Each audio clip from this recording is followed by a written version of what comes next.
Mr. Tooth Decay here. You know, making cavities used to be easy, but it's getting harder now. And mostly because of... Crest!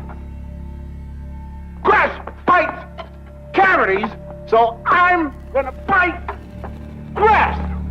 Now, Crest's got fluoride in it, and Crest is always telling people to watch the teats, have checkups, and brush off it with Crest! Fluoride. It is hailed by the Centers of Disease Control and Prevention as one of the 10 great public health achievements of the 20th century. In fact, for over 60 years, the American Dental Association has stated that brushing with fluoride toothpaste will prevent tooth decay. But is this true? Is there more to this story than what we've been told? Triumph over tooth decay. Procter & Gamble announces Crest toothpaste with Fluoristan, its exclusive fluoride compound, world's greatest weapon against decay. Look, Mom, no cavities. Yes, Crest toothpaste really cuts down cavities because Crest has fluoride. The same fluoride dentists put right on teeth to prevent decay. With Crest, you put this fluoride on your teeth at home, too. Prevent cavities. Use Crest. Crest is accepted by the American Dental Association. Today, 95% of the toothpaste sold in the United States contains fluoride, and 72% of all water is fluoridated. Fluoride is safe and effective, and it's one of the most inexpensive ways to really cut down on dental decay. Anything we can do to help prevent cavities on children, I think, is very important. Absolutely, fluoride is safe. It's effective. Fluoridation of community water is extremely safe and extremely effective in preventing tooth decay. Science is on the side of fluoride being safe and effective. There is no controversy about this in the scientific community. If it's such a simple issue, how is it that it's still going on after half a century? I remember it being debated when I was 30 years ago. And it's continuously debated. But just because we've been doing something 50 years doesn't necessarily mean that it's right. Public health officials knew then what they know now. Would we have fluoride? Would it be added to our drinking water? Well, today a coalition of scientists, dentists, and doctors are taking action to stop fluoridation until it is proven safe.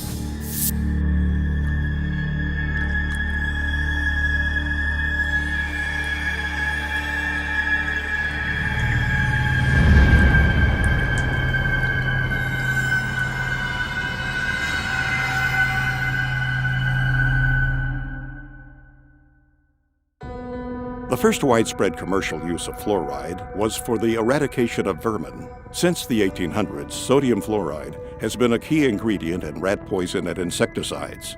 These products were commonly used in and around the home to kill lice, mice, rats, and insects. Fluoride proved to be not only a good way to kill rodents, but also an effective way to kill a man. As the use of fluoride became more popular, reports began flooding in of people dying from ingesting this toxic substance. Headlines screamed, "Roach poisoned in pancakes kills 11 men. Rancher takes dose of poison by mistake." Article after article, all having the same tragic endings, proving that sodium fluoride can and does indeed cause death. In fact, during the last part of the 19th century, the Industrial Revolution was taking hold of the modern world. An unfortunate byproduct of this technological revolution was that it created the most toxic pollutants known to man. And the most hazardous and destructive of them all was fluoride.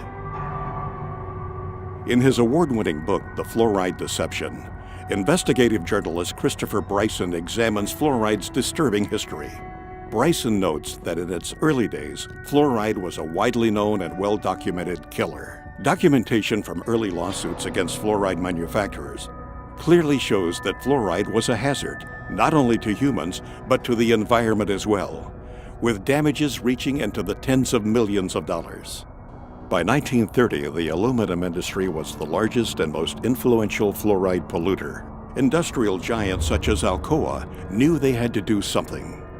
Vegetation and livestock near Alcoa plants were being decimated as toxic fluoride fumes lingered, rendering nearby cattle lame and crippled, even causing death.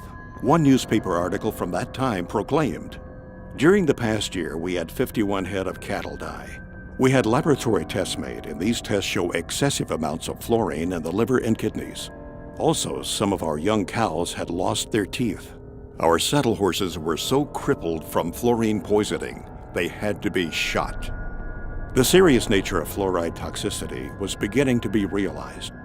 As a result, fluoride's threat to corporate America was laid out in an exhaustive review conducted by the U.S. Department of Agriculture. Toxicologist Floyd Dietz warned of new medical information exposing fluoride's harmful effects. Danish scientist Kaj Roholm singled out the aluminum industry, specifically Alcoa, as the source of much of the fluoride poisoning. Fluoride was causing irreparable damage, and the word was getting out. Alcoa knew they had to act fast. Their high-powered attorneys sprung into action, quickly buying up farms and paying out settlements. Ironically enough, during that time, the U.S. Public Health Service was under the jurisdiction of the United States Treasury Secretary, Andrew W. Mellon. Mellon was the founder and major stockholder of Alcoa. He was also the founder of the Mellon Institute, an industry-funded research institute that was notorious for giving corporations such as Alcoa the scientific data they needed to defend themselves against lawsuits. The Mellon Institute published questionable and self-serving evidence that supported the effectiveness of fluoride in fighting tooth decay. In doing so, the Mellon Institute rats had put a smiling face on what had been a scientifically recognized environmental and workplace poison. It was an aluminum industry-funded scientist, Dr. Gerald Cox, who worked at the Mellon Institute, that first made the proposal to artificially fluoridate public water supplies. Mellon's economic interest in fluoridation was obvious. Fluoridation provided the chemical industry an opportunity to void liability of their poisonous fluoride waste by means of promoting it as a health benefit. The official human experiments began in Grand Rapids, Michigan on January 25, 1945. 107 barrels of sodium fluoride were delivered to Grand Rapids, where city technicians began tipping them into the city's water supply. They were the first to publicly fluoridate their water. It was to serve as the test city, and its tooth decay rates were to be compared with those of non-fluoridated Muskegon. The study only lasted 5 years. There are no permanent teeth in a child born at the beginning of the study. It was an unblinded study. They did no measure of safety, and they claimed that there was a tremendous benefit to the permanent teeth. Well, there weren't any permanent teeth in the children that were born at the beginning of the study, and soon thereafter they fluoridated Muskegon, the control city. It's a phony baloney study used to demonstrate the benefits, where there are none. Unfortunately, fluoride's ugly side has almost entirely escaped the public view. As Bryson points out, historians have failed to record that fluoride pollution was in fact the biggest legal worry of the industries that were involved in developing the atomic bomb program. As some may remember, the Manhattan Project was a secret program which brought the atomic bomb into existence. But what most people are totally unaware of is the fact that fluoride was an essential element in the production of the atom bomb. There was a guy named Harold Hodge that was the chief toxicologist for the Manhattan Project, and basically, in order to create the nuclear weapons, they needed massive amounts of fluoride. He was hired as a toxicologist or part of the team to determine, is there going to be any toxic effects of fluoride in this project? Really what they were worried about is they were worried about lawsuits. They knew that there was negative effects of fluoride. They had to basically invent this whole scheme so they could use the high levels of fluoride in the Manhattan Project to create atomic and nuclear weapons. For more than 70 years, the Public Health Service has assured society that fluoridation is safe and effective. These assurances have largely rested on the results of the 1945 Newburgh-Kingston fluoride caries trial. This study compared the safety of fluoride in drinking water for 2 New York cities, one fluoridated, the other not fluoridated. The impetus for the first fluoridated city, Grand Rapids, was born from this study. However, recently declassified documents show that this study was a complete fabrication. A trail of declassified Manhattan Project papers unearthed by investigative journalist Christopher Bryson showed that the toxicology department at the University of Rochester, which was under the direction of Harold Hodge, secretly monitored the Newburgh experiment to, quote, supply evidence useful in the litigation arising from an alleged loss of a fruit crop. In fact, these once restricted documents reveal that as far back as 1944, the Manhattan Project was spending money on toxicology studies on fluoride. Why? Because fluoride was the key ingredient used in the process of enriching uranium. Enriched uranium was the linchpin of the U.S. military's fledgling nuclear weapons program. Fluoride became a national security issue. The declassified documents suggest that Newberg was simply another human experiment, one used to justify the interests and advancement of the nuclear industrial state. The final report of Newberg concluded that small concentrations of fluoride were safe. Yet documents reveal that the top fluoride scientist in the U.S., Dr. H. Trindley Dean, known as the father of fluoridation, secretly opposed the experiment, fearing that fluoride's toxicity would be revealed. Until now, Dean's dissent on Newberg has never been made public. There's irrefutable evidence that the U.S. military, the Manhattan Project, the makers of the atomic bomb, concealed evidence of fluoride's harm to their workers, to the community, and to the American public. One study was published in the Journal of the American Dental Association in 1948 by Dale. In these files, Manhattan Project Captain Peter Dale at the University of Rochester reported preliminary results of dental investigations among laboratory fluoride workers at Columbia University. He concluded that fluoride did not prevent cavities in the 95 laboratory workers examined. Quote, "Their teeth seemed to be deteriorating rapidly, and their gums bled more freely. In fact, most of the hydrofluoric acid workers examined had few or no teeth left. They were in large part toothless or nearly toothless. This information, however, was left out of the published version. The published study merely notes that the fluoride workers had fewer cavities than did the unexposed workers. They didn't mention the fact that they had fewer cavities because their teeth had fallen out of their mouths." Since World War II, fluoride has been one of the most destructive environmental pollutants. At one point during the Cold War, fluoride was blamed for more damage claims against industry than all 20 other major air pollutants combined. Fluoride was responsible for one of the most notorious environmental disasters in U.S. history, the town of Donora, Pennsylvania, which jump-started the environmental movement. In 1948, the small mill town lost 20 people, and an estimated 6,000 men, women, and children were sickened by U.S. Steel's dark blanketing smog. Even the town's name betrayed its corporate roots. Donora was an amalgam of the first name of Nora Mellon, the wife of industrialist Andrew W. Mellon. After the Halloween disaster in Donora, Pennsylvania, Philip Stadler, a chemist, went to Donora, and he was able to test and measure and prove that it was fluoride that had caused all those deaths. Sadler quickly went public. Article after article ran the story. Chemist says fluorine gas caused 19 smog deaths. Sadler said, "Chronic fluorine poisoning has been killing people in Donora for a long time. It has left its characteristic trademark on the valley's animals, crops, and vegetation." Both the U.S. Army and the Atomic Energy Commission, now known as the Energy Department, had a secret and vital interest in the outcome of the Donora disaster. If fluoride were fingered for the Donora deaths, it might bring unwanted scrutiny of worker health safety for those in the bomb factories, resulting in damage suits and expensive requirements for air pollution controls. On October 1949, the Public Health Service official report on Donora was released. The 173-page government document appeared to be of similar size to that of the Holy Bible and came to virtually no conclusions. The report's emphasis was on bad weather and that the disaster was therefore an act of God. The report made no mention of fluoride. Could it be there was a vested interest on the part of the government not to upset the public concerning the potential dangers of fluoride? Although it was Gerald Cox's idea that ultimately led to the endorsement of water fluoridation, the man who gave the official endorsement was Federal Security Administrator Oscar R. Ewing, Alcoa's top Wall Street attorney. 9 months after the Donora disaster, Ewing made a surprise announcement for the nation.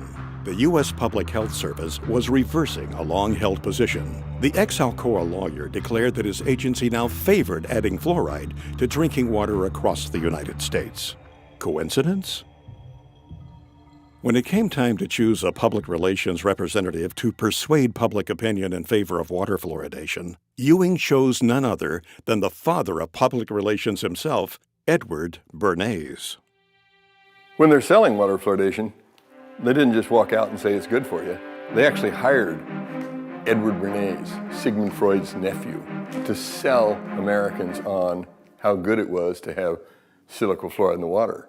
Edward Bernays was the one that created how to control the population through media and through advertising.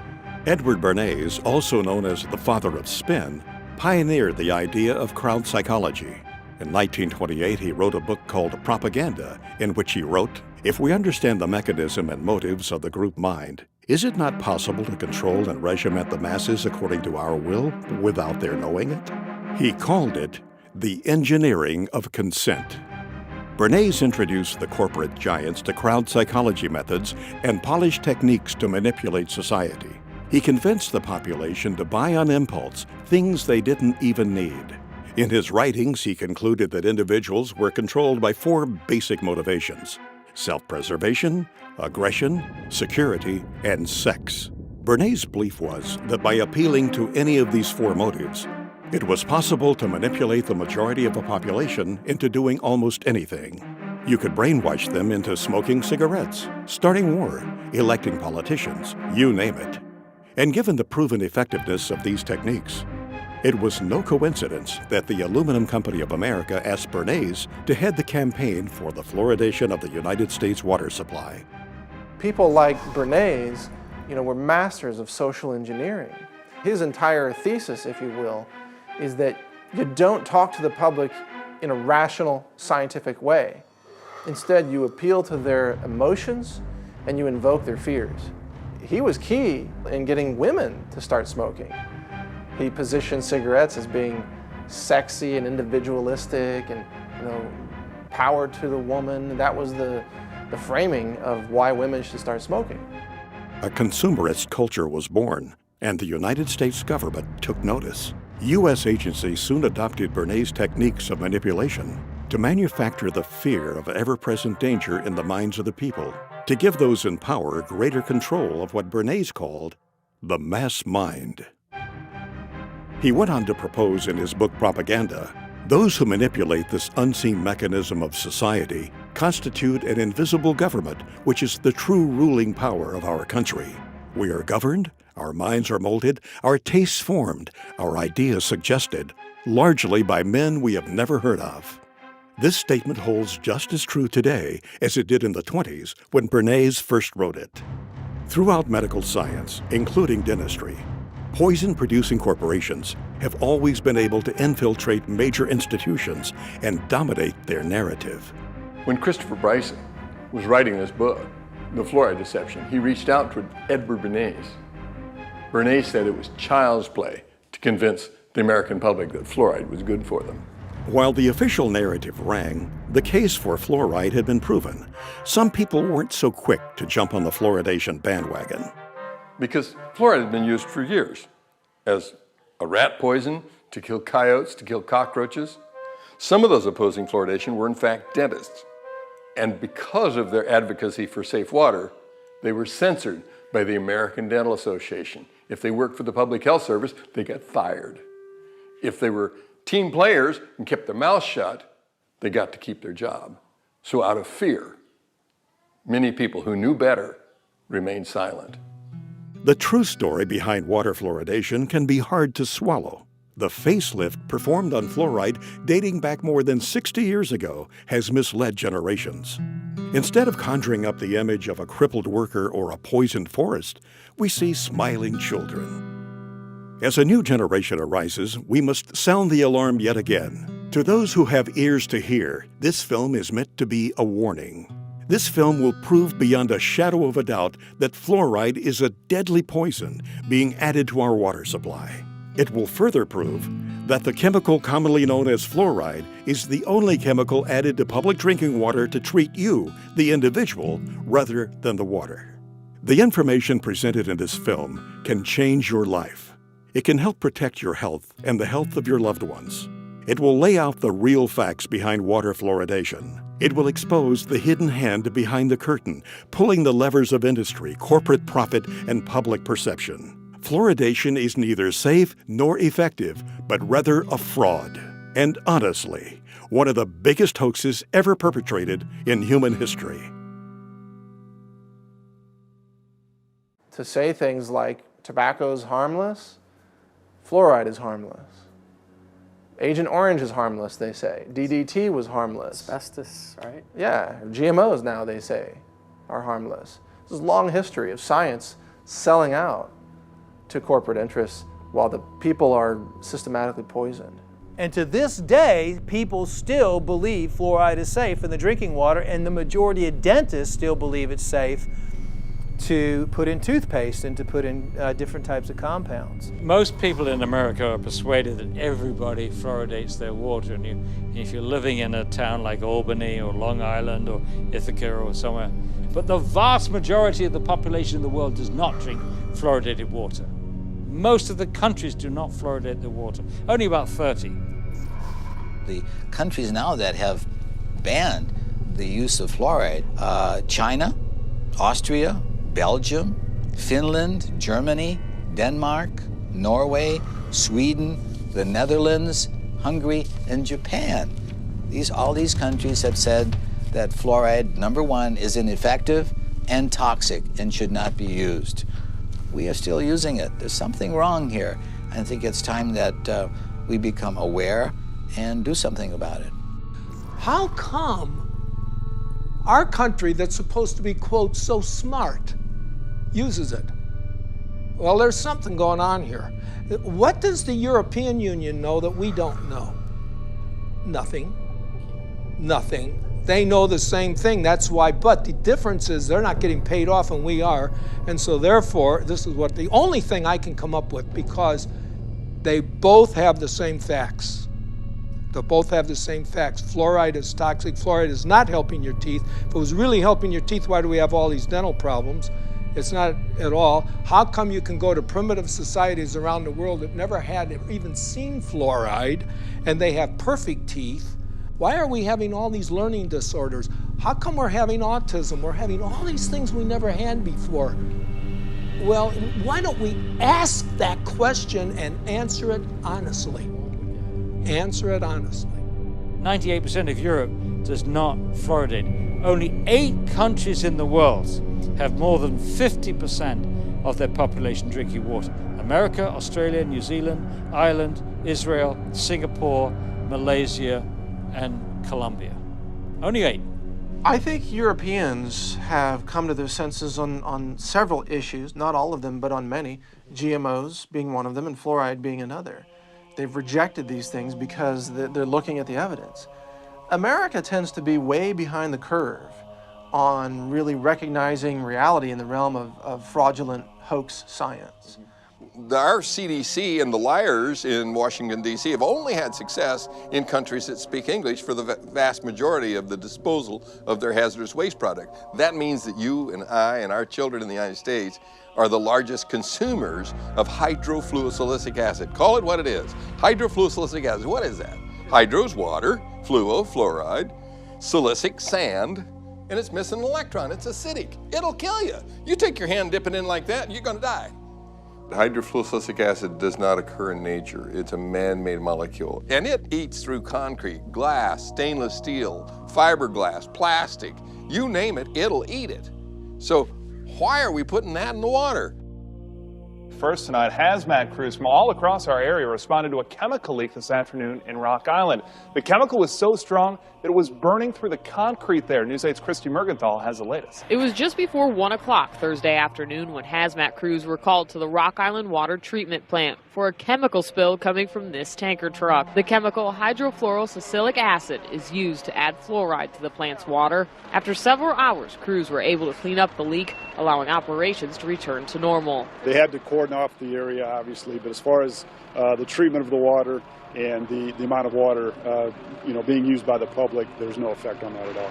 Now, that acid that did spill out is a chemical that they actually use every single day here at the water treatment plant. It adds fluoride to the water. Reporting Reporting live in Rock Island, Christy Mergenthal, WQAD Quad Cities News 8. That's how they transport it. It's extremely aggressive. It'll eat through almost anything, including concrete.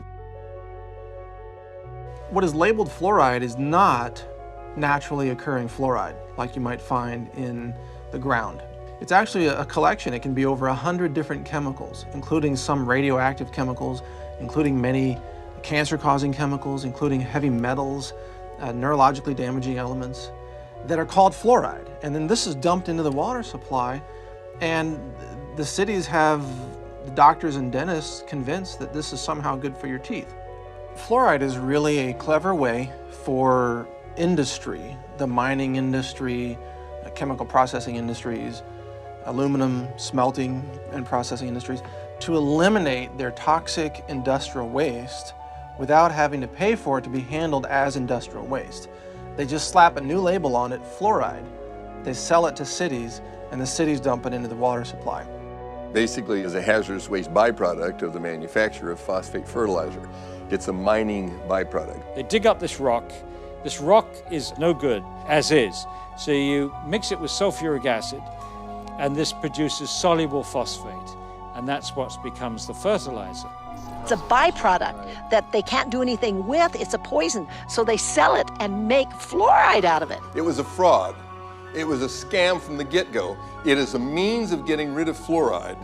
You allow industry to use your water supply to dispose of their hazardous waste. It's a disposal mechanism. It's a major industrial waste pollutant. They were trying to dump it into the rivers that were going out into the ocean in Florida, and boy, they stopped that. They said, you're polluting, you're killing the fish, and which they were. For 100 years, they decimated the local vegetation, crippled the cattle, damaged the citrus groves in Florida. It was costing them a fortune to handle this as a very serious industrial waste. And so they're helping Cargill get rid of their hazardous waste problems. Cargill is the largest privately owned corporation in the world. They were also the largest producer of hydrofluorosilicic acid. Cargill at one time had like 90% of the market. When the hurricanes went through Florida, they knocked out the holding pond, so there was a shortage of hydrofluorosilicic acid. And so they reached out to the rest of the world, and now we get it from Mexico and Japan and China, because none of those countries allow fluoride in the water supply. They don't put it in at all. So obviously it's piling up in those countries. I don't think we need to be helping other countries out with their disposal of fluorosilicic acid. Fluoridation is the worst recycling practice in the world. So I support recycling. But to take the hazardous waste from the phosphate fertilizer industry, which cannot be dumped into the sea by international law and cannot be used locally because it's too concentrated, and to take that product and put it into our public drinking water is sheer lunacy. It's bizarre. I mean, George Orwell, Kafka could have written this play. It's lunacy. There are 250,000 tons dumped annually in the water supply. Does that sound like a big figure to you? If you had 1 ton and were worth over $1 million, you'd be a poor person by the time you got rid of that ton.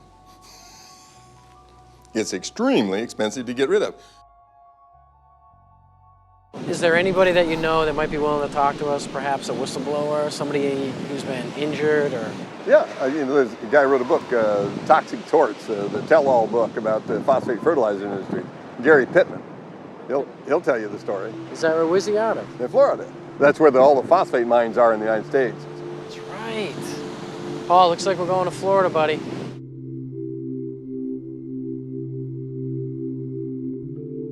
When I first started working at the Occidental Chemical Corporation's chemical plants in the early 1970s, there was no safety program in place. The only equipment you had to wear was a hard hat and safety glasses, and we didn't wear the safety glasses half the time because it wasn't enforced. The environment was very dirty. The air was filled with dust and toxic fumes. We worked 8, 12 hours a day, sometimes longer, sometimes double shifts in those conditions. When you're 18, you think you're invincible. Had a physical by their doctor, and he actually put on my application a perfect health specimen. Mistakenly, you tend to believe that somehow you're invincible and blindly step into harm's way without a thought about the future consequences. I started working there when I was 18. I was in excellent health. I quickly rose to a supervisory position and was making about $50,000 a year. However, my success came at a high price, my health and well-being. My first and last job was working for Occidental Chemical Company in the phosphoric acid plants in Hamilton County, Florida. So Gary, what made you write this book? I wanted to leave a history behind on what happened to me and some of the co-workers here in this county. And it kind of gives the inside look at a phosphate plant, mainly the chemical plant where phosphoric acid is made. Former employees of Occidental Chemical Corporation have filed a lawsuit against the company. They say they have life-threatening diseases because the company did not follow safety procedures. Paige, they have diseases like leukemia, emphysema, and toxic brain syndrome. For years, doctors struggled to diagnose them, but finally they found a common link. It was the phosphate plant they all worked for. Gary and several other former employees are suing Occidental for failing to provide adequate safety education and gear. One woman's husband died of bone cancer before his battle could make it to court. They messed up my life. They messed up everybody's life, and they're continuing to mess up other people's lives. They need to come in and realize and admit to what they are doing. When Gary Pittman filed a lawsuit against Occidental Chemical Company, he knew what he was getting into. Occidental was a mammoth organization and no stranger to litigation. It was Occidental that had been responsible for one of the most horrendous environmental tragedies in American history, the Love Canal. President Carter declared a state of emergency today in the Love Canal area of New York's Niagara Falls, where toxic chemicals were discovered oozing from the ground. My 3 kids were born with birth defects. My wife's had cancer. This was a site that literally is best described, orange goop, toxic soup is what it has been referred to. You had 80 different chemicals. I mean, some very bad stuff was in these people's backyards, was literally seeping into their basements. Health officials are urging more families to move, but that's not as simple as it seems. Between the years of 1947 and 1953, the Hooker Chemical Corporation, which is a subsidiary of Occidental Chemical, used the Love Canal section of Niagara Falls as a dumping site for toxic waste. Today, we write the final chapter of the environmental disaster called Love Canal. In doing so, we make clear that when people make a mess of our environment, they should and they will be held responsible for cleaning up their mess. The EPA concluded that Occidental dumped millions of tons of hazardous chemicals and then sold the property to the Niagara Falls School District for $1. In papers to be filed in court in Buffalo this afternoon, the Occidental Chemical Corporation will agree to pay $129 million. In the end, Occidental was out of pocket a total of $200 million for damages and settlements, not including court costs and the millions they spent defending themselves. These kind of dangers no longer will be tolerated by the American public. The day of discarding hazardous materials indiscriminately and haphazardly is over. There must never be in our country another Love Canal. Thank you very much. But in reality, this $200 million spanking to a multi-billion-dollar-a-year company is far less severe than a parking ticket to the average person. Occidental had a pattern of disregard for environmental issues. In the summer of 1979, the New York Times reported that Hooker's plant in White Springs, Florida, was convicted of polluting the air with fluoride. Even more damning were the copies of corporate memorandums passed among Hooker executives in which it was revealed that Hooker's top echelon knew and approved of the pollution violations.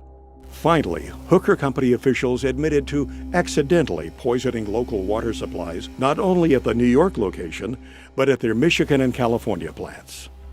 The White Springs plant that Gary Pittman worked for not only was polluting the air with fluoride, but had also dumped tons of waste on their own property. In a leaked interoffice memo obtained by an insider at Occidental's White Springs plant, reveals 25 different waste disposal sites buried on the property.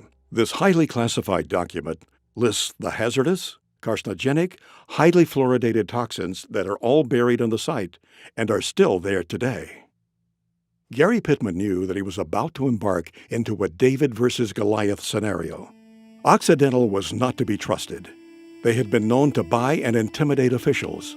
They provided financial support to the campaigns of certain political candidates and owned judges. Gary had only 12 lawyers against Occidental's prestigious law firm, Holland & Knight, which at the time consisted of 540 of the nation's top lawyers. However, to his benefit, Gary had the documents to prove his case. He also had a stellar record within the company and was known as a company man. He was a loyal and hardworking employee. The last thing he had ever imagined doing was to sue the very company that had provided him such a good life. In spite of this, Gary felt as though he had no choice. He was sick and couldn't work. So Gary named a price that could make him go away, and Occidental accepted. In the end, Gary settled out of court with Occidental, but his health problems still linger. The phosphate industry is one of the biggest industries in Florida. It brings in billions of dollars each year in profits. Television ads and billboards often portray strip mining as a wholesome industry that creates jobs and feeds the world. However, a closer look reveals the extreme toxicity to our environment and health. Paul, I think what you need to do is get some aerial shots of that plant.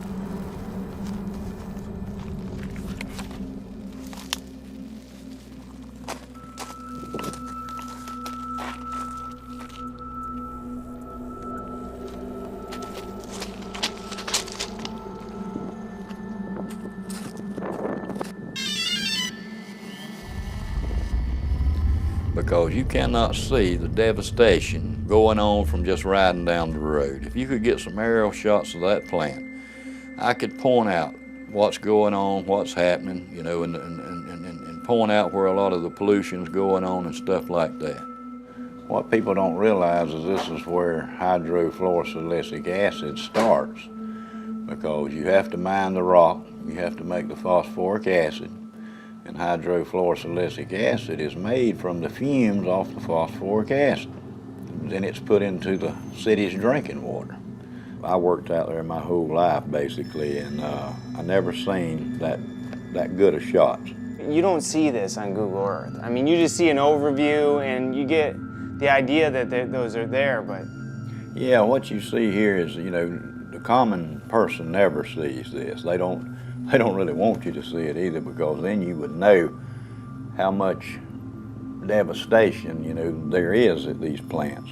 And you know what's so good about it is the general public's gonna get to see this in this new film, and they can, you know, they can decide, you know. And like I said, that's where your hydrofluorosilicic acid starts. That's the way they mine. It's overburdened. They take the overburden off to get to the ore. Basically, they take a nice forest area, they cut down all the trees, they burn all the stumps, and they take all the topsoil off. The overburden is topsoil, subsoil, clays, until they get to the ore. This right here is just, they've already dug it all out. Yeah, they've mined this, and as you can see the forest in the background, and you can see the huge chunk of land that they have mined. The phosphate lobby is very, very powerful. You know, it's a sad situation. It's devastating to the earth.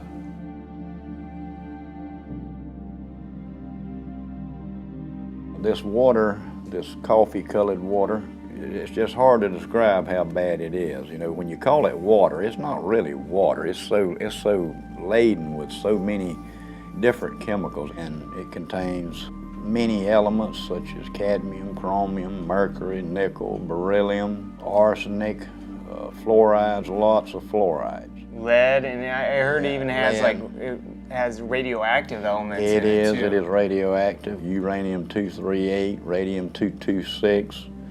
It also has traces of polonium-210. Very contaminated stuff. A lot of people don't realize that this is some of the worst contamination at a phosphoric acid chemical plant. Where this was all located was wetlands. If you have a wetland, you'll have a heck of a time trying to get a permit to go into a wetland, you know, to do anything. You know, if you want to dig a pond or whatever, they're not going to give you a permit. But somehow these people got permits to dig up all this wetland, and they claim they'll reclaim it, but it'll never be reclaimed like it once was. It's just, there's no way.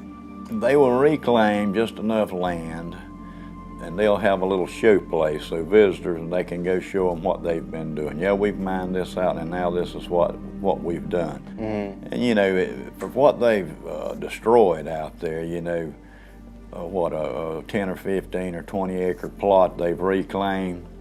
Nah, they're not going to reclaim it. What they'll eventually do, and this is just my prediction, is they'll change the name of this place and they'll form a corporation, and they'll call it something like White Springs Phosphate.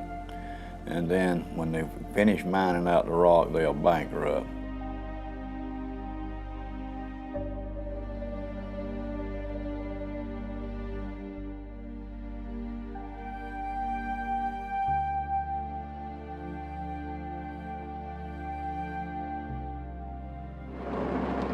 Up here on the right, we're going to have the administration offices. They used to be in the chemical plant, and they moved them. They used to eat the pantyhose off the women's legs. Wow. It says, "To whom it may concern, I worked at the above-named company, Occidental Chemical Company, White Springs, Florida, in 1968 and part of 1969.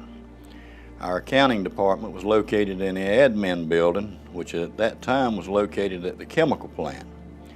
Many mornings when we employees would get out of our vehicles, women, our pantyhose would dissolve off of our legs.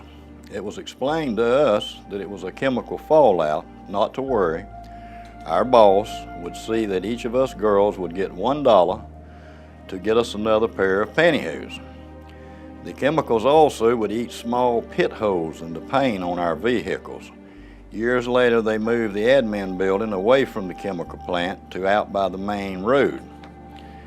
And there's several more names here of other girls that could testify to this. So there's three things you can see from the space station, and that's the Great Pyramids of Egypt, the phosphogypsum stacks of Florida, and the Great Wall of China. And that's how large they are. They have them in South Florida and Central Florida that are 400 acres big. It's a huge operation. They dig cubic tons of rock a day. What is with the water up there? The pond water is water they use for the process, and it's recycled. The water's used over and over, and it gets stronger and stronger and more contaminated. How do they contain it? Just by building a dam like that? A dam around it, and that's what I was fixing to tell you. There's no liner under that stack. It's right on top of the ground, and it is leaching. Sure it is. To the groundwater. Yeah, I read somewhere about a sinkhole that took place. The reason the sinkhole developed is because the acidic water eating away the limestone. And once the limestone gives way, you're in the groundwater. Wow. Because in Florida, when you drill a well, you have to go through the limestone to get to the actual.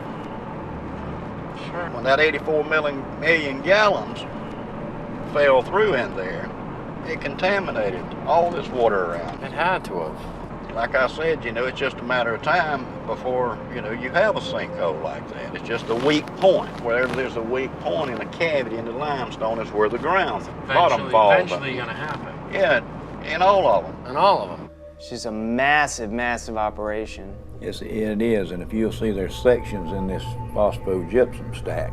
Mm-hmm. When the sinkhole caved in one of these, it was one of these sections. It wasn't all of it.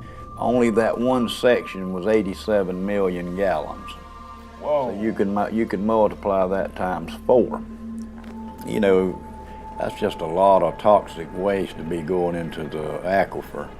In addition to this recycled toxic water up there in those ponds, those ponds you call them, in addition to that, they're taking fresh water too, right? Of course, they use a lot of fresh water because, see, this is the main thing that they don't want you to know. is what they call the water balance. It just makes them nervous if you start talking about the water balance. What do they add back when they need water if it's leaching? Right. It's going away. So they have to add some fresh water to keep the process going. Right. The phosphate industry uses more fresh water than any other industry in the state of Florida. You know, and sometimes they have to release water out of those toxic ponds. Where do they put it?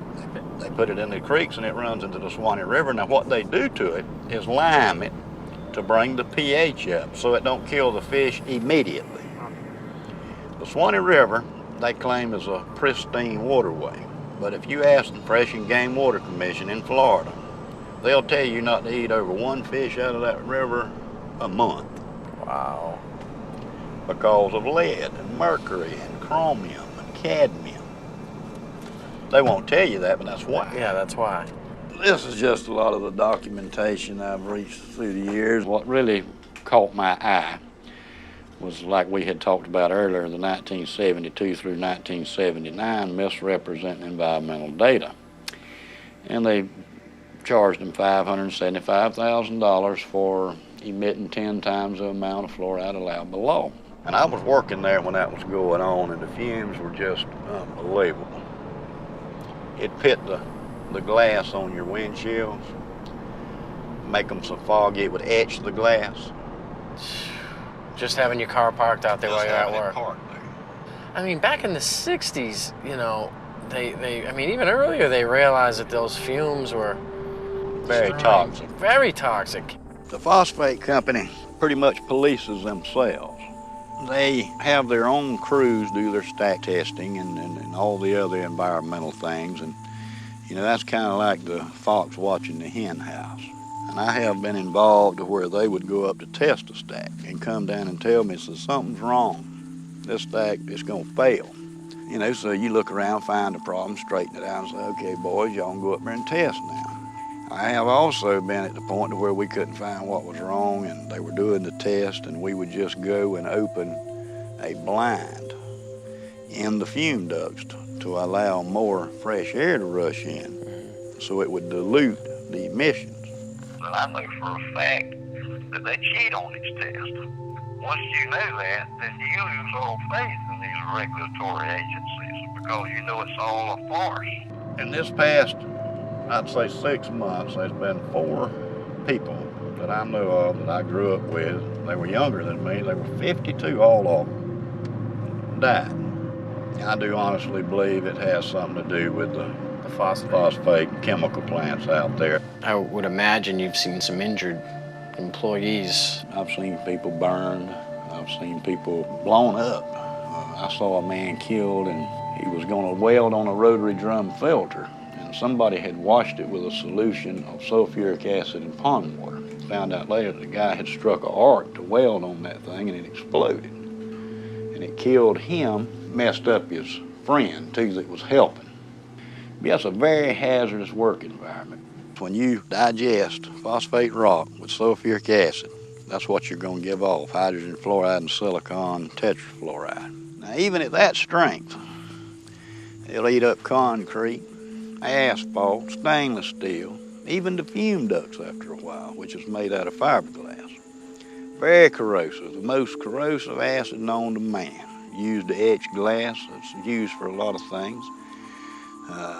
One of the things it's used for is to fluoridate drinking water. Who in the world would want to drink water with this stuff in it? The city of Dallas, Texas, like many cities across the nation, spends millions of dollars on contracts with companies like Cargill, Mosaic, and Penco to fluoridate the region's water supply. On Mosaic's website, the product listed for use in water fluoridation is actually called hydrofluorosilicic acid. The Occupational Safety and Health Administration, otherwise known as OSHA, is a U.S. agency that requires companies to produce a material safety data sheet, or an MSDS, for every chemical product in the market. The MSDS that Mosaic produces for their fluoride product will make your hair stand on end. Right here I have the Mosaic material safety data sheet on their hydrofluorosilicic acid product. A material safety data sheet is a very important document to disclose safety and health issues about possible exposure to this chemical. The MSDS sheet is supposed to inform you about what is this chemical, what's in it. So what we find in the case of the Mosaic, their hydrofluorosilicic acid, is that it is not a pharmaceutical grade product. It is an industrial grade chemical. And under Section 2, hazard identification, it identifies a health hazard as being corrosive to the skin, the eyes, and the mucous membranes. If you come in contact with it through the skin or inhalation or ingestion, such as swallowing it, it may cause severe irritation and burns. And so on the second page, it identifies potential health effects, and it mentions that it's corrosive to the eye, corrosive to the skin, corrosive through inhalation, such as breathing, corrosive if you swallow it. In this, they're basically giving these health effects due to hydrofluorosilicic acid and a high concentration. It's less clear at what concentration this won't happen at. As a chemist, I've looked at scores of material safety data sheets, and never in my career have I seen a warning for children in an MSDS, material safety data sheet. What happens is the companies that's producing this chemical realizes they have a revenue stream that's a little risky for them from a liability standpoint on how their customers are using this chemical. And so they've now put a warning in their material safety data sheet, warning for fluorosis, osteosclerosis if exposure occurs during enamel formation. There are no children working in these chemical plants. There are no children being chemical handlers. So this warning is for the end user. And so we've presented this to the City Council, and they have now been alerted that their own supplier has put a warning. And this is where we came across and said, you now need to put a warning, at least for children that you've received from your supplier. You need to put that downstream. So now the liability is on them too. Hydrofluorosilicic acid has no known benefit in human or any physiological system. It's not even useful in any mammal. So adding that to the public water supply for an alleged benefit is a fraud, and it's a crime against the citizens of this country, and it's cumulative over a lifetime. It is a very noxious poison, and you do not have to take my word for it. If you've got a Webster's dictionary, open it up. One of the definitions is fluoride, a violent protoplasmic poison. Then you have to go look up protoplasm. We are protoplasm, so violent protoplasm for us. Say, let's put that in the water and see how the kids turn out. So, as we're learning, it seems like there are no rewards to this. It just seems it's just all risks. It's all risk. It's a big lie. There's no benefit whatsoever. It's all risk. Let's get to the science. That's what I say. Instead of covering it up, let's look at the science. What do these fluoride chemicals actually do to human beings? There's all kinds of research out there showing it really disturbs the functioning of the body in a number of ways. Inactivates 62 enzymes, increases the aging process, increases the incidence of cancers and tumors up to 17%, disrupts the immune system, causes genetic damage, interrupts RNA and DNA, repair enzymes activity, increases arthritis, and is a system poison. These are all validated by scientific data. We have in America today all of the symptoms of hypothyroidism, obesity, heart disease, neurological impairment. I have been very sick. I was diagnosed with hypothyroidism about 10 years ago. There was no family history in my background that explained why I had this thyroid illness. What were some of your side effects? Feeling very cold, hair loss, concentration issues. It really controls your metabolism. So I had gained about 10 to 15 pounds, which is very unusual. I was very athletic my whole life and never was overweight. So I gained weight. I was sleeping a lot. Again, your metabolism is tuned down. Doing the research, fluoride is an irritant to your thyroid. Your thyroid wants iodine. And if it doesn't get iodine at the concentrations that it needs, then it gets whatever is closest that you're providing in the environment. If you look at the periodic table, you see that fluoride, chlorine, bromine, and iodine are all in the same column. That means they have very similar electronic structure and reactivity. So that's why your thyroid will uptake fluoride and chlorine when you're not giving it enough iodine. It's a gradual accumulation of the fluorides and the other things you're exposed to out there that just gradually wears on you through the years. And that's one reason it's hard to pinpoint a health problem. Because, you know, you work out there 6, 7, 8, 10 years before you start noticing things, and then it's almost too late then because it's already done the damage. But I've been real weak and just lethargic. Yeah. So when the blood work come back, the guy asked me, he said, "What have you been doing?" I said, "Nothing. The last few days I've been laying on the couch at home, you know, I ain't felt well." He said, "You sure you hadn't fell off of a building or something?" He said, "Look," he said, "you have a muscle destructive process going on." That was exactly what he told me. And I said, what does that mean? And he said, "You got a muscle destructive process going on, and there's nothing I can do to help you." One of the key questions is, if you run the world and you don't want competition, how do you shut down people's consciousness? How do you do that? Well, you put poisons effectively into the water supply that compromise these gateways of consciousness.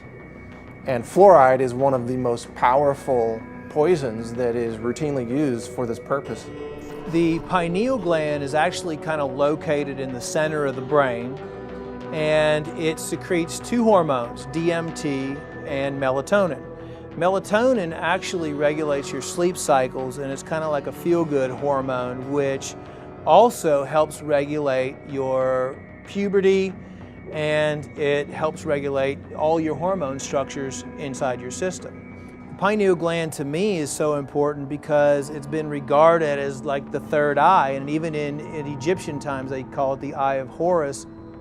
They call it the pineal gland because it kind of resembles a pine cone. And if you look at the staff that the Pope has, it has a pine cone on it. And if you look at statues throughout the Vatican and throughout history, you'll see the shape of a pine cone, and you'll see symbols showing the importance of the pineal gland. Now, the pineal gland is also regarded in some religions as the seat of the soul, or it's your gateway or your connection to God. If you know that the pineal gland is the consciousness of the human, and that could be your connection with God, why not take it out? And the fastest and easiest way to take out the pineal gland and to calcify the pineal gland would be with fluoride, because fluoride has an affinity for those areas in the body that produce calcium hydroxyapatite. Today in the United States, children are reaching puberty much earlier in age than they did in the past. Some evidence indicates that fluoride, via its effect on the pineal gland, could be a contributing cause to this trend. In 1997, Jennifer Luke published her PhD thesis on fluoride in the pineal gland. In her dissertation, she conducted animal studies and concluded that fluoride exposure has been found to cause early puberty in females. Similar findings have been reported in 2 epidemiological studies of human populations that are drinking fluoridated water. The first study was conducted in 1945 during the Newburgh versus Kingston fluoridation trial. It was discovered that girls in fluoridated Newburgh were reaching menstruation on average 5 months earlier than the girls in unfluoridated Kingston. But the result was not thought to be significant at the time. In 1983, another study was conducted in which a man with the last name of Farkas reported that girls living in highly fluoridated towns began their first menstruation cycles at a much younger age than girls living in less fluoridated areas. When the pineal gland is calcified, it causes an onset of puberty. In my documentary, Crippling Waters, one of the ladies in there, we called her the star, a 9-year-old girl. Take a look at her. Does she look 9?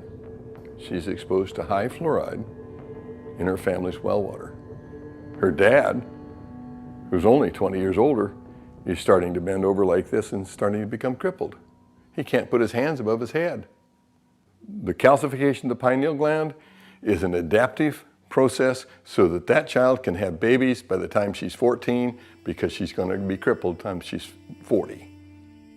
Fluoride's role in earlier puberty needs more thorough investigation. When one considers the seriousness of a possible interference by fluoride on a growing child's pineal gland, it underlines the negative and dangerous effects of fluoridation. Dave, so what we're learning is kind of frightening because it seems to me that once it's in your body, is it there to stay? Yes, you can't get it out. You can cut some of the harm by mitigating the damage and avoid it like the plague, but you really can't get it out because it's stuck in your bones. And that's why you have all the skeletal symptoms, you know, the joint pain, the arthritis, and all that stuff. The first signs that fluoride is poisoning your bones is pains in the joints, stiffness in the joints, pains in the bones. Well, you go to the doctor with pain in a joint, he says, oh, you got arthritis. Well, arthritis, joint, ritis, pain, oh, okay, joint pain. So we got somebody speaking to us in Latin, oh, you got joint pain, super duper. We have millions of people with arthritis in the United States and in fluoridated countries, 1 in 3 adults. Nobody's ever looked to see if some of those arthritis cases may have been caused or exacerbated by fluoride. Just not looking. Are bones with more fluoride stronger or less strong? And the answer is less strong. And they got studies where they tried to give them a dose of fluoride, sodium fluoride, to cause an increase in bone mass. It did, but it weakened the bone itself. So those are case-controlled studies. That's the gold standard in medicine. So we have case-controlled studies showing that if you give people fluoride, it accumulates in their bones and it causes the bones to become white, opaque, increases the bone density, decreases the bone tensile strength. And they actually took bone that was removed from people for the purpose of replacing a joint or a hip, put it in a little device here where you put a weight on there and snap it, and they showed that the more fluoride in the bone, the quicker it snaps. Have you ever wondered, how come everybody has hip replacements, knee replacements? I mean, you can go on and on. I can think back when I was a kid, that didn't happen. You didn't see all these crippled people. I mean, you saw a few, but it wasn't common. I mean, how does it end up in our bones? Is it that where our body just finds? It's calcium-rich tissue, so your body parks it there because it's got to dispose of it some way, otherwise it would kill you. So it parks at the bone, and then it kills your bones. What it does once it fills up with fluoride, that you get little spikes on the outside of the bone. If you take a hand and take a bone and run your hand up and down a normal bone, it's slick, and that's because muscles move around on the bones when you're running or jogging or lifting weights and all that stuff. Your muscles are moving around on your bone, and it's slick, so it doesn't hurt. Well, if you make that bone the texture of sandpaper, then when the muscle moves around, the fascia tears, and it hurts to move. And so fluoride accumulates in calcium-rich tissues, which are bone, ligaments, cartilage, joints, and teeth. So you have to look at this as if you have a lifetime body burden, and the less you're exposed to, the longer you can go before you develop symptoms. The first most irrefutable symptom of fluoride exposure is pain. And that's what we saw. My wife and I filmed a documentary in China. And pain was the hugely significant symptom that they all had. They couldn't even work. And you know, in China, if you don't work, you starve to death. Have you ever heard of dental fluorosis? No. No. It comes when somebody's overexposed to fluoride. Awesome. That's a picture of very mild dental fluorosis. And so is that. You know, that young girl came to see me to get that fixed because she doesn't think that's beautiful. She thinks that looks bad when she smiles. And I think everybody else agrees with her. They say 41% of American teenagers have this condition. So this is the white spot. So it's been there. It's a little scary, you know, knowing that many people, we don't even know, you know, what's in our water. Fluorosis can become more severe than a simple white spot.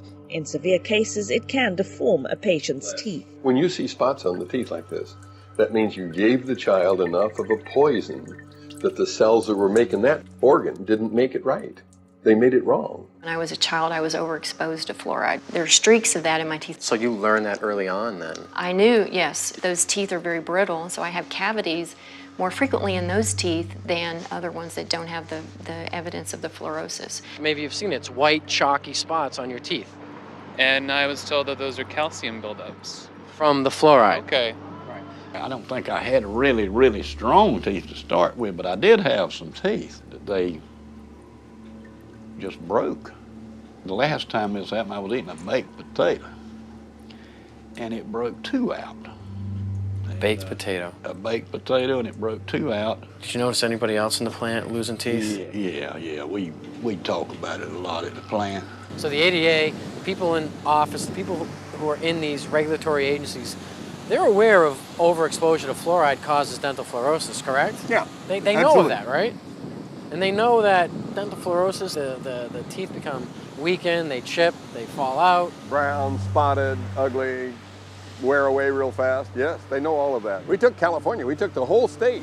There's no difference in dental care costs for welfare from one end of the state to the other, regardless of the amount of fluoride in the water, whether it's 0.1, 0.2, 0.3, no difference.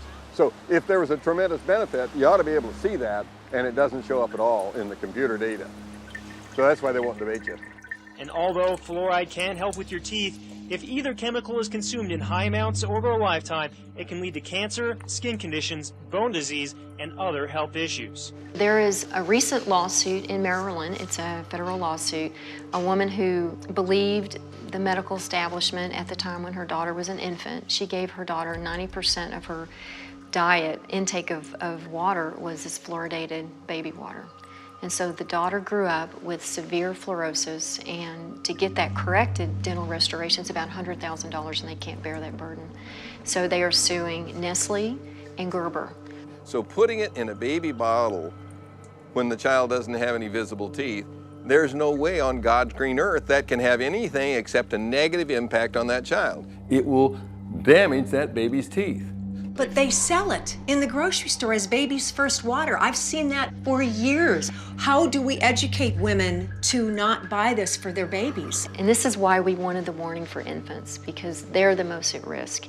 They drink their weight in water within 2 or 3 days. If you and I did that, we'd be drinking 22 liters a day. I mean, it just goes back to the whole, these regulatory agencies that are supposed to, be kind of looking out for our best interests, and as you know, they're not. There's no reason for the FDA to allow them to sell this as a food. It's a crime. I hope they're punished someday. I say they have a duty to warn. They have a duty to warn you. Not one manufacturer of formula says, by the way, don't use the tap water. Women, Infant, and Children, WIC program. We contacted them. They refused to tell mothers not to use the tap water. And you know what she said? It would damage the fluoridation program. Fluoride is safe and effective, and it's one of the most inexpensive ways to really cut down on dental decay. Fluoride is safe and effective. Fluoride is safe. Fluoride is safe and effective. Well, there's a study from 20 years ago showing infant mortality was higher in fluoridated communities. Is that why? I don't know. Why didn't they do a follow-up study? I think that would be interesting to know. Children have died, There's been a case of a child who swallowed this. The dentist left the room. The parents didn't know. The kid swallowed it, had to be rushed to hospital. They couldn't save him. He died. So yeah, it's very toxic substance. There's no question about that. Is that the kind of stuff that a responsible parent would be putting in their child's hand? FDA in 1997 required manufacturers of toothpaste to put this warning label on it. It's the same as you'd have on a loaded .38 caliber pistol. Keep out of reach of children. And only use a little pea-sized amount, which is about the same amount that would be in a bottle of water. And if that amount is swallowed, call the Poison Control Center or seek professional help immediately. So if I drank a bottle of water, should I call the Poison Control Center too? This is just insane. So this is what 2 different organizations say. One says, don't swallow it. Why did they put that on there? They put that on there because there were 10,000 calls a year to the Poison Control Centers from children made ill by swallowed toothpaste. 10,000 calls, and for every call, there's 5 that didn't call. And there are only Poison Control Centers in half the states. So that means 100,000 children are made ill by swallowed toothpaste. It's insane to put a deadly poison in a child's hand and say, go brush and be sure and spit out, Johnny. Fluoride has been a slow process of introduction into the dental profession where it's commonplace for us to consider fluoride as the thing to do to help decay. But we now know, statistics have shown us, that fluoride is not working. It's very toxic to you and can cause everything from cancer to depression. So, yeah, it's a serious issue. You are meant to have the right to informed consent to medication. What we're doing in a fluoridated community is we're doing to everyone what a doctor can do to no one. A doctor says to you, he says, look, this glass of water is going to do wonderful things for you. It's going to cure your ingrowing toenails. It's going to make you less bald. It's going to do X, Y, and Z. Drink it. And you say, no, I don't want to drink it.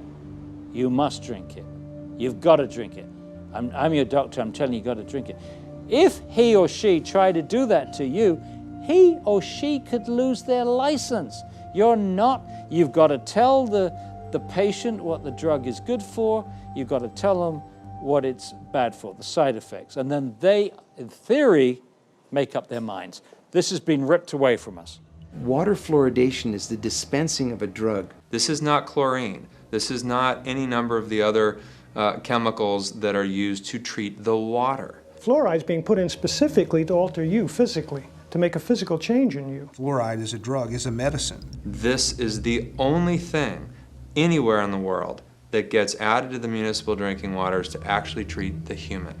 Well, anytime you see the letters FLUO, you're talking fluoride.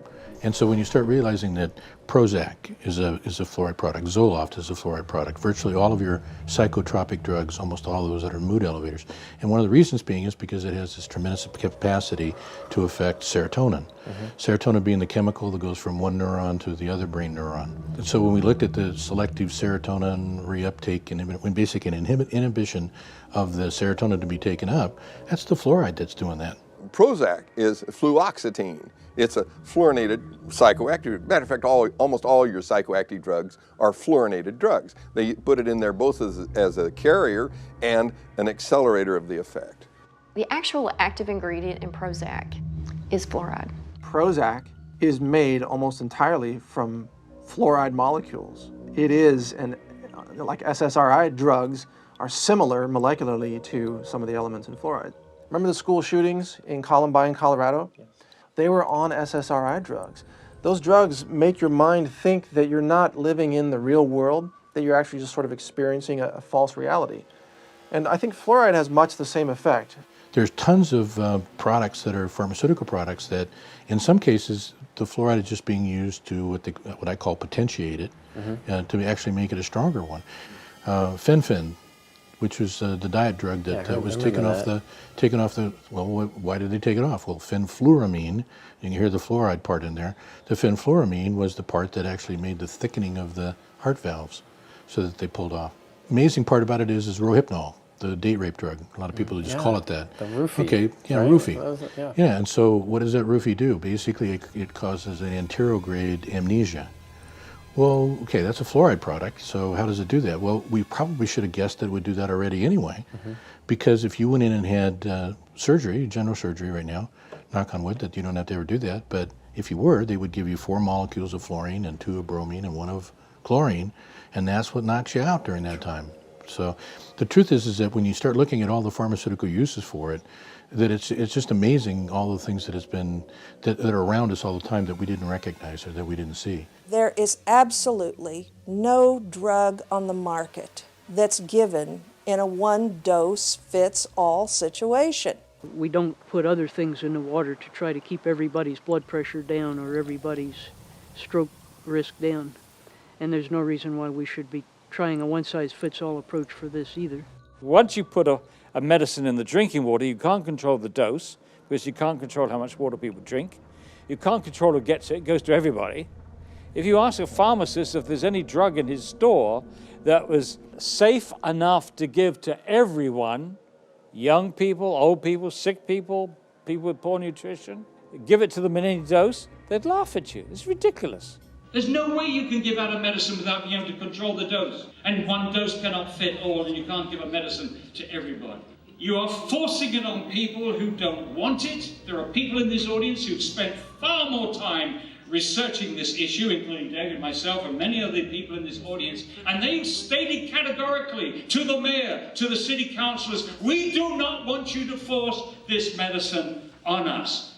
We have the right to informed consent to medication. That's a very important right. This is a violation. It's being violated every day in this country to over 200 million people. There needs to be informed consent. We have that with all other medications. When we go to the doctor, he or she gives us the information of what the side effects are going to be. With fluoride, there is no informed consent. There is no safe dose for this one-size-fits-all medication that they're doing to us. Now, all of those issues are important, but the one that really concerns me is the impact of fluoride on the brain. A study panel for the EPA listed fluoride as amongst 109 chemicals for which there was significant evidence of neurological effects. It has definite impact on the neurons, which is the nerve parts of the brain. You don't just grow those back. It's not like, well, I cut myself, so now I'm renewing my cell. It doesn't happen to the neurons. There are so many ways that fluoride could be damaging the brain. We know this from animal studies. Dr. Phyllis Moulinex exposed rats to fluoride to work out its effects on the human brain and the central nervous system. What we did was we exposed them, let them drink the fluoride in the water for 6 to 20 weeks. The pattern that we saw, it typically is what we see with other neurotoxic agents that are well known to cause a hypoactivity or a memory problem or an IQ problem. When I first presented the results of these studies, one of the individuals sitting and listening to the results, he says, "Do you have any idea what you're saying?" And he says, "You're telling us that we're reducing the IQ of children." Look, the first opponents of fluoridation in this country in the 1950s were biochemists. These biochemists had used fluoride in their experiments to poison enzymes. And they, including Dr. James Sumner, who won the Nobel Prize for enzyme chemistry at Cornell, and he said, fluoride poisons enzymes. You don't want to put this substance into the body. Poisoning enzymes is what makes people sick. Poisoning enzymes is what kills people. It's highly likely that you're going to get subtle effects on the brain that the parent is not going to notice. No wonder that our children can't read and write. It's no wonder because we're damaging their brains with a stupid preventive dentistry program that doesn't even work. We have behavioral studies, and we have 24 IQ studies, 24 studies which now show an association between fairly modest exposure to fluoride and lowered IQ. They've actually got it down to a 1 milligram dose of fluoride causes a 0.59 loss in IQ points. The average IQ is 100. So if you're 95, you're in the back of the class napping because you can't understand what the person in the front is saying. And you're going to get a nice job pushing the broom around. So what if you got twice that dose? Okay, you're down to 90. So what they showed in studies in other countries is that you lose all your genius out of your society. You've damaged the intellect. But new research from China supports Dr. Moulinex's conclusion that fluoride affects mental development and IQ levels. I've heard a great deal about a chemical that can be used on the teeth to help prevent decay. Is that a good thing to use? It certainly is. We use a fluoride solution, and we have evidence that for some people... 50 years ago, American government scientists had clinical evidence that fluoride affected the central nervous system.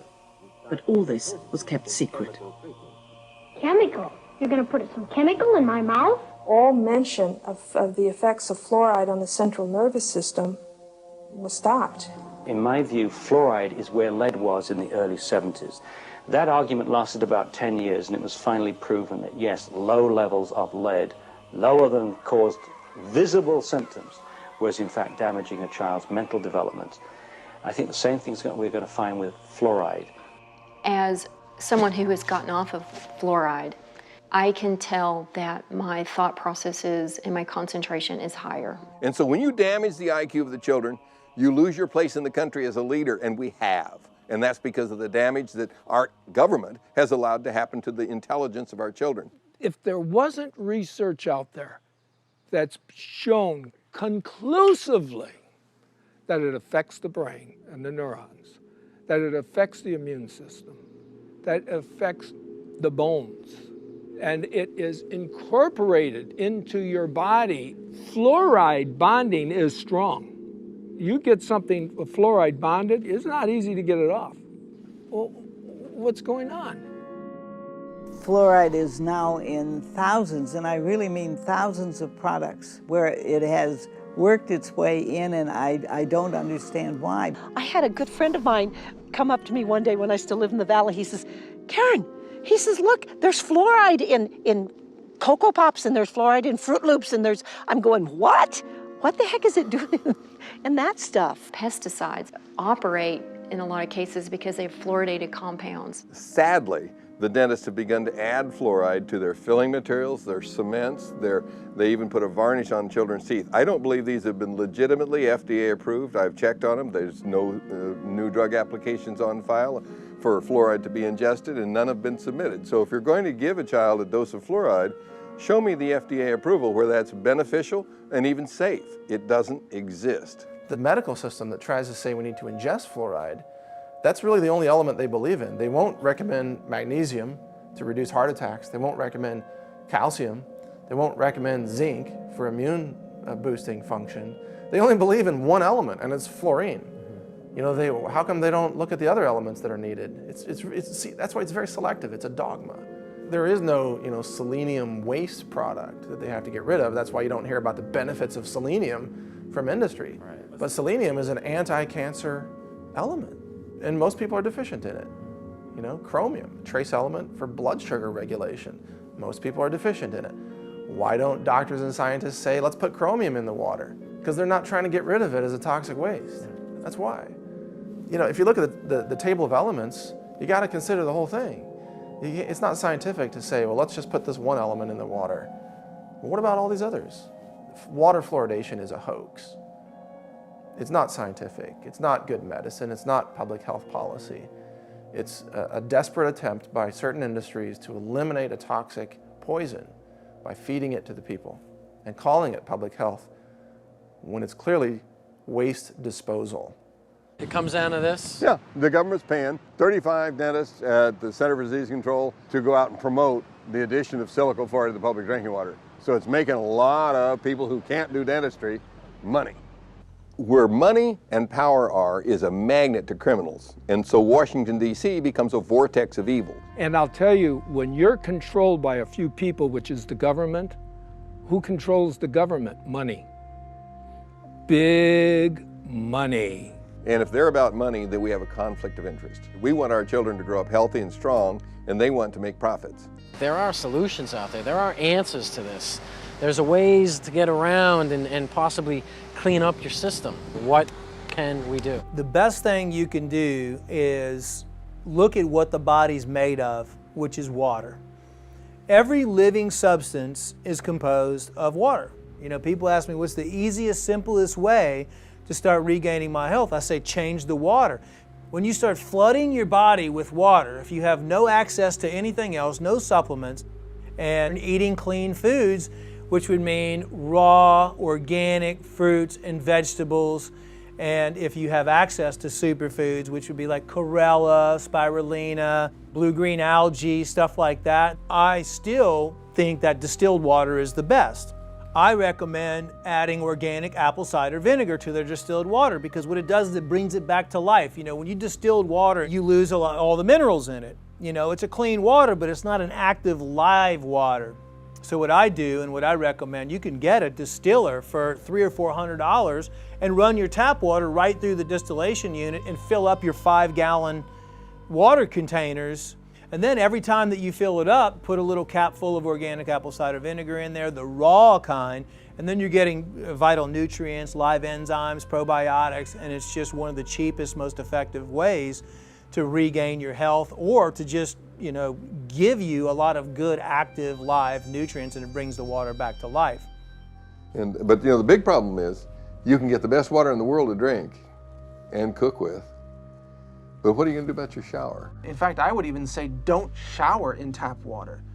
That's so toxic that, look, where I live now, I'm drinking and showering in either rainwater or well water. If we have the ability financially to purchase these filters and these purification systems, it is the most important investment you could make for your family. You really need to invest in yourself, in your food, in what you're drinking, and more than you are your clothes or your electronics or your car. It is the priority. When you accumulate all these chemicals in your body, you have to do something to get rid of it. The antidote to fluoride poisoning is calcium, magnesium, vitamin C, selenium, and iodine. And you can get rid of it with perspiration, which is saunas. You can get rid of it by drinking more water and having it go out in your urine. The right diet can bind to those elements and help clear them out. I'm not drinking any more water with fluoride. I'm not eating foods with fluoride. I'm not cooking my pasta rice soups with that fluoridated water. So I completely took it out of my diet. Considering the fact that fluoride toxicity has become a huge problem, kind of teamed up with Alex Jones and his staff over there, and I was asked, what can we do? There's no product on the market that targets specifically fluoride detoxification or fluoride cleansing. So I was asked to put something together that would do that. It's really a combination of 6 of the most potent compounds we could find working together in unison to help you eliminate or detoxify fluoride from your system on a regular basis. This product is something that people can take on a daily basis or take on a weekly basis or take to help their body naturally eliminate fluoride from their system. There are 2 strategies for really getting fluoride out of the water supply. One is that you can have the citizens, protest, go to the city council meetings, rise up against the chemical tyrants, and demand clean water. Just demand clean water, that's it. And if more people would do something like this, instead of just turning a blind eye, that's what's wrong with our country. People see wrongdoing, but they just pass it by, let somebody else take care of it. So I imagine you're kind of going to be the Lone Ranger standing up and saying, I don't want my water medicated anymore. We should be calling our congressmen and trying to say, hey, What are you doing out there? What are you doing around the well? That's our water. I should have to choose if I want fluoride in my water. Why am I demanded that I have to have fluoride in my water? If enough people will contact their legislators, contact them either through phone calls, through snail mail. I mean, if they get enough of that on a particular issue, by golly, they do set up and take notice. Go there and bitch, because that's your public servant, okay? Last time I checked, they work for you. You got to get a lot of people angry enough that they'll go out and stand in the rain and tell the city council that they're not going to get reelected if they don't do what we tell them. They're not going to keep their seat if they continue to poison our water. If you follow the democratic process, then this issue has already been solved. Unite and let's make it happen, because I was thinking about it today, and I'll just wrap with this, but I was thinking about it today because I knew you were coming over, and I just sat there and I literally just prayed to God. I said, God, I don't know there's got to be a way. Open up a way that we can help this nation and the world get its health back. And let health be the #1 priority, and profits the next. Not profits over health.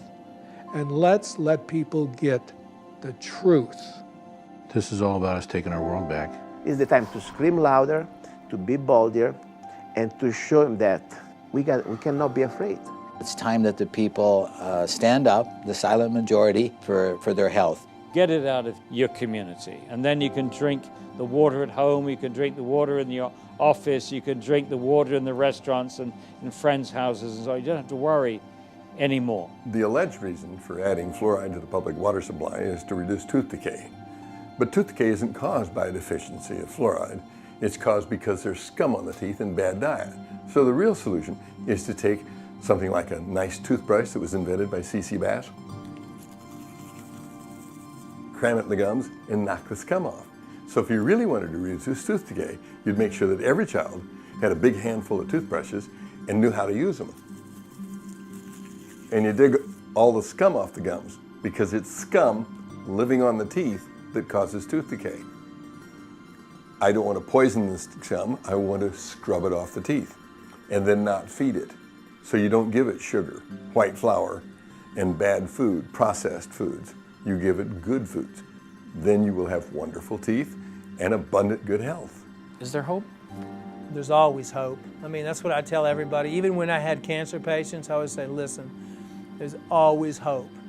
When you feel healthy, you feel self-confident. And when you feel self-confident, you feel successful. So regardless of how bad things are, you can never lose hope. I mean, you always have to know that there's always change and there's always things you can do. Even if you do one tiny thing every single day, you're still positively changing. And if you tell one person, or if you pass an email out, or you share information, once we hit critical point, which we're almost at, it's like the 100th monkey phenomenon. The mass consciousness will change. And I believe we're almost there. So never give up, and always, no matter what, never give up hope, because that's what you have. I just want to thank you from the bottom of my heart. You're such a sweet, sweet soul. Again, Charlie, thank you so much for letting us come by here today. Well, I would just like to say, great speech, man.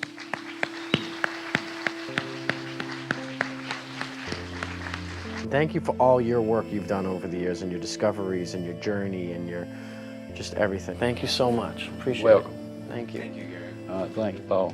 Good you man. too. You're the man. Okay, Thanks so much. Thank you. Appreciate it. Thank you. It's been a treat. It's a pleasure to talk to you, and I'm hoping that this will get the message to more and more people. Now, this is fantastic. It's going to be a great educational tool, and we appreciate you being here. And thank you so much, and we'll look forward to seeing you again. Likewise. Thanks for having me. You guys are incredibly powerful, and I want to say thank you for what you're doing for all of us. I really wish this project the greatest success. People need to hear this message from all of those that you've interviewed. This is powerful information, and I imagine that in 50 years, people will be watching this. You know, some DVDs will survive. Yeah. Yeah. I just got the chills. And they'll be watching this, and they'll look back and say, there were some filmmakers who did know what they were covering, who weren't willing to just sell out and do some explosions and on-screen sex and this and that. They actually had a message for humanity. That's what you guys are doing.